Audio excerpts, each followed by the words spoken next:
दोस्तों, bank of Baroda में office assistant यानी पियोन की रेगुलर बेसिस पर जॉब निकली हुई है और ये परमानेंट जॉब है। इसके फॉर्म फिल होना शुरू हो गए हैं 3/5/2025 से और आपके सामने बहुत ज़्यादा टाइम नहीं है। इसकी जो लास्ट डेट है वो 23/5/2025 है। ठीक है, तो इसमें जल्द से जल्द फॉर्म फिल करना क्योंकि 20 ही दिन आपके पास में है। इसमें क्या क्या कंडीशन है वो आपको आगे बता रहा हूँ और लगभग इसमें सभी दिव्यांग अप्लाई कर सकते हैं। कहाँ पर किस स्टेट में कितनी पोस्ट है ये भी मैं आपको बताने वाला हूँ, तो इस वीडियो में आखिर तक ज़रूर बने रहना। सारी बातें आपकी क्लियर कर दूंगा, कितना बेसिक पे है और कौन कौन दिव्यांग इसमें अप्लाई कर पाएंगे, क्या स्क्राइबर की क्या कंडीशन है, परमानेंट टेम्परेरी वाले अप्लाई कर सकते हैं कि नहीं कर सकते हैं, सब कुछ इसमें आखिर तक आपको बताया जाएगा। इसलिए बने रहो और चैनल को सब्सक्राइब जरूर कर लो, वीडियो को भी लाइक कर दो, ज़्यादा से ज़्यादा दिव्यांगों के पास में इस वीडियो को भेज देना। चलो शुरू करते हैं हम आज का वीडियो। देखो, सबसे पहले तो मैंने आपको बताया कि ये 3/5/2025 से भरे जा रहे हैं फॉर्म और ये 23/5/2025 तक भरे जाएंगे। आपके पास में केवल 20 दिन का टाइम है। अगर मैं दिव्यांगजनों की बात करूं तो दिव्यांगजनों की इसमें वैकेंसी बहुत ही कम है। वैसे ये टोटल पोस्ट ही 500 है, तो इसमें दिव्यांगजनों की वैकेंसी भी काफ़ी कम है। अब कहां पर किस दिव्यांग की पोस्ट है ये पहले हम देख लेते हैं, उसके बाद में बताएंगे कि एक जहां पर पोस्ट नहीं है उसमें भी आप किस तरीके से अप्लाई कर सकते हैं। देखो, अगर हम सबसे पहले लोकोमोटर डिसेबल्ड की बात करें तो इसमें गुजरात में एक पोस्ट है, HI की भी गुजरात में एक पोस्ट है और VI पर्सन की भी गुजरात में एक पोस्ट है। बाकी ID की यहाँ पर नहीं है। इसके अलावा अगर हम आगे बात करें तो OH कैटेगरी वालों में कर्नाटक में एक पोस्ट है OH कैटेगरी वालों की, और इसी तरीके से महाराष्ट्र में भी OH कैटेगरी वालों की एक पोस्ट है और राजस्थान में OH कैटेगरी वालों की एक पोस्ट है और उत्तर प्रदेश में भी एक पोस्ट है। तो OH की टोटल जो पोस्ट है वो 5 पोस्ट है और HI की एक मैंने बता दी, एक और है उत्तर प्रदेश में HI की एक पोस्ट है और VI की भी उत्तर प्रदेश में एक पोस्ट है। तो अगर हम HI की बात करें तो टोटल पोस्ट 2 है और VI की भी टोटल पोस्ट इसमें 2 है। बाकी एक्स सर्विसमैन और डिसेबल्ड एक्स सर्विसमैन की भी यहाँ पर पोस्ट ठीक ठाक है। ठीक है, तो वो भी इसमें अप्लाई कर सकते हैं। जनरल की अगर हम इसमें जनरल की बात करें तो जनरल की टोटल 252 पोस्ट है। अब देखो, जिस स्टेट में आपकी पोस्ट नहीं है तो भी आप इसमें या तो जहाँ पर पोस्ट है वहाँ पर अप्लाई करना, या इसके अलावा जिस स्टेट के हो आप, क्योंकि आपको वहाँ की लोकल लैंग्वेज आना ज़रूरी है, ये भी समझ लेना। अगर मान लीजिए कोई यूपी से और उसको गुजराती नहीं आती तो वो गुजरात में अप्लाई नहीं कर पाएंगे। अगर गुजराती आती है तभी अप्लाई कर पाएंगे, क्योंकि जो लैंग्वेज टेस्ट होगा उसमें आपको पास होना ज़रूरी है। तो इसलिए ये भी ध्यान रखना कि जो लैंग्वेज आपको आती है उसी स्टेट में आप अप्लाई करना। मान लीजिए आप गुजरात के हैं और आपके गुजरात में ज़्यादा पोस्ट नहीं है तो भी आप इसमें अप्लाई ज़रूर करना। जैसे जनरल की वहाँ पर पोस्ट है तो जनरल की पोस्ट पे अगर आप क्वालिफाइड कर जाएंगे तो आपको आपकी पोस्ट मिल जाएगी। आंध्र प्रदेश में जैसे डिसेबल्ड की नहीं है तो वहाँ पर आप जनरल क्वालिफाइड करने के लिए अप्लाई कर सकते हैं। चलो अब देख लेते हैं कौन कौन दिव्यांग इसमें अप्लाई कर पाएंगे। सबसे पहले आप देख लो कि इसमें क्वालिफिकेशन आपको सिर्फ और सिर्फ हाई स्कूल चाहिए, मतलब आपका मैट्रिकुलेशन होना चाहिए, 10th आपका होना चाहिए। इसके अलावा जो इसमें एज मांगी गई है वो मिनिमम 18 ईयर्स और मैक्सिमम 26 ईयर्स होनी चाहिए, लेकिन दिव्यांगजनों को 10 वर्ष की छूट और मिलेगी। और इसमें आपको proficiency in the local language, मतलब आपको जिस भी स्टेट के है, UT के है या जहाँ आप अप्लाई करने वाले हैं वहाँ की लोकल लैंग्वेज आपको आना ज़रूरी है। अगर हम इसमें सैलरी की बात करें आपकी, तो शुरुआत में आपकी 19,500 है, लेकिन आपको सब HRA DA PA सब मिलने के बाद में आपकी टोटल सैलरी इन हैंड जो मिलेगी वो लगभग आपको 37,815 आपको सैलरी यहाँ पर मिलने वाली है। इसमें HRA CCA स्पेशल एलोवेंस सब, इसमें ट्रांसपोर्टेशन एलोवेंस, स्पेशल पे, ये सब कुछ इसमें ऐड होकर 37,815 आपको सैलरी मिलेगी। बाकी एलिजिबिलिटी की बात करें तो आप इंडिया के नागरिक हो और इसके अलावा आप इंडिया में कहीं से भी हो, कहीं पर भी आप अप्लाई कर सकते हैं। आप अपने स्टेट में सेंटर ले सकते हैं आराम से। यहाँ पर देखो, मैंने बताया भी था कि 10 वर्ष की छूट मिलेगी PWD कैंडिडेट को, सभी को। अब देखो, ध्यान से देखो कि कौन कौन दिव्यांग इसमें अप्लाई कर पाएंगे और कौन नहीं कर पाएंगे। OH कैटेगरी में अगर हम बात करें तो मैं आपको दिखा भी देता हूँ। देखो, OH कैटेगरी में मैं फॉर्म फिल करके देख रहा था तो उसमें ये सब ऑप्शन आ रहे थे। अगर किसी के एक हाथ में प्रॉब्लम है वो भी अप्लाई कर पाएंगे, एक पैर में प्रॉब्लम है वो भी अप्लाई कर पाएंगे, एक हाथ एक पैर में प्रॉब्लम है वो भी अप्लाई कर पाएंगे, और दोनों पैरों में दिक्कत है तो भी अप्लाई कर देना।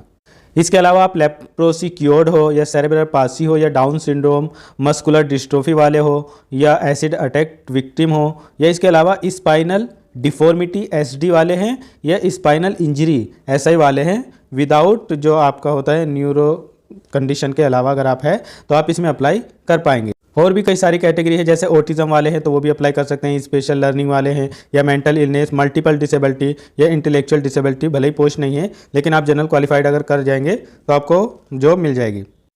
इसके अलावा जो टोटली ब्लाइंड है वो भी इसमें अप्लाई कर पाएंगे और जो लो विज़न है वो भी इसमें अप्लाई कर पाएंगे। और एचएच कैटेगरी की बात करें तो हार्ड हियरिंग वाले भी अप्लाई कर पाएंगे और डेफ वाले भी अप्लाई कर पाएंगे, ये कंडीशन यहाँ पर है, देख लेना। और आईडी का तो मैंने बताया ही कि इंटेलेक्चुअल हो, ऑटिज्म हो, ये सब अप्लाई इसमें कर पाएंगे। अब स्क्राइबर के लिए आप देख लो, यहाँ पर साफ साफ दिया हुआ है, जो टोटली ब्लाइंड है या जिनके लिखने की लिमिटेशन कम है या सीपी वाले हैं, हाथ में प्रॉब्लम है, तो वो अपनी कोस्ट पर राइटर ले सकते हैं। इन्होंने एनेक्सर दिया है वो आप देख लेना। और इसमें बस यही दिया है कि जो आपका राइटर होगा उसने फॉर्म फिल ना किया हो इस वाली जॉब में, और वो कोई भी क्वेश्चन अपनी तरफ से नहीं करेगा, वो आप जो उसका आंसर बताएंगे वही करेगा। और इस स्क्राइबर का भी इसमें बायोमेट्रिक आधार वेरिफिकेशन किया जाएगा, ठीक है। सीपी वाले भी इसमें ले सकते हैं, इसमें सबके लिए गाइडलाइन दी हुई है और टाइम भी एक्स्ट्रा आपको मिलेगा। आप जब फॉर्म फिल करेंगे तो उसमें लिमिटेशन टाइम वाला जो है उसको ज़रूर ऑन कर देना।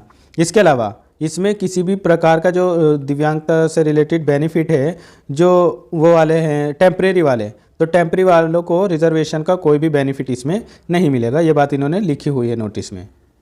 देखो यहाँ पर ये लिखा भी हुआ है, ये देखो आप अपने आप भी देख लो, no relaxation reservation will be applicable to the candidate having temporary disability, ठीक है। अगर हम इसमें एप्लीकेशन फॉर्म फिल करने में कितनी फ़ीस लग रही है ये देखें तो जो जनरल EWS OBC वाले हैं उनकी 600 रुपये लगेगी, और जो भी PWD कैंडिडेट है, SC है, ST है, एक्स सर्विसमैन है, डिसेबल्ड एक्स सर्विसमैन है या कोई वोमेन है, तो उनकी सबकी जो है वो यहाँ पर 100 रुपये फ़ीस लगेगी। बाकी अगर कोई SC ST और दिव्यांग भाई बहन या OBC में ऐसे हैं जो एग्ज़ाम से पहले प्री एग्जामिनेशन मतलब ट्रेनिंग करना चाहते हैं, तो वो फॉर्म फिल करते समय ऑप्शन यस कर देना, तो आपको ट्रेनिंग करवाई जाएगी एग्ज़ाम से पहले। जिस स्टेट में आप अप्लाई करेंगे वहाँ पर BOB की जितनी भी ब्रांचेस होगी वहाँ पर आपका कभी भी किसी भी ब्रांच में ट्रांसफ़र हो सकता है। प्रोबेशन पीरियड आप देख लो, जब आप सेलेक्ट हो जाएंगे तो 6 मंथ का आपका यहाँ पर प्रोबेशन पीरियड रहेगा। इसमें आपको बहुत अच्छे से काम करना होगा, बहुत अच्छे से अपनी क्वालिटी दिखानी होगी। इसके बाद में जब आपका सब कुछ सही रहेगा तो आपका बिल्कुल कंफर्म कर दिया जाएगा 6 मंथ के बाद में, बाकी आपको उसमें सैलरी मिलती रहेगी। और सिलेक्शन प्रोसेस जैसे मैंने आपको बताया, पहले आपका जो होगा वो CBT होगा, CBT के बाद में आपका लोकल लैंग्वेज का एक टेस्ट होगा।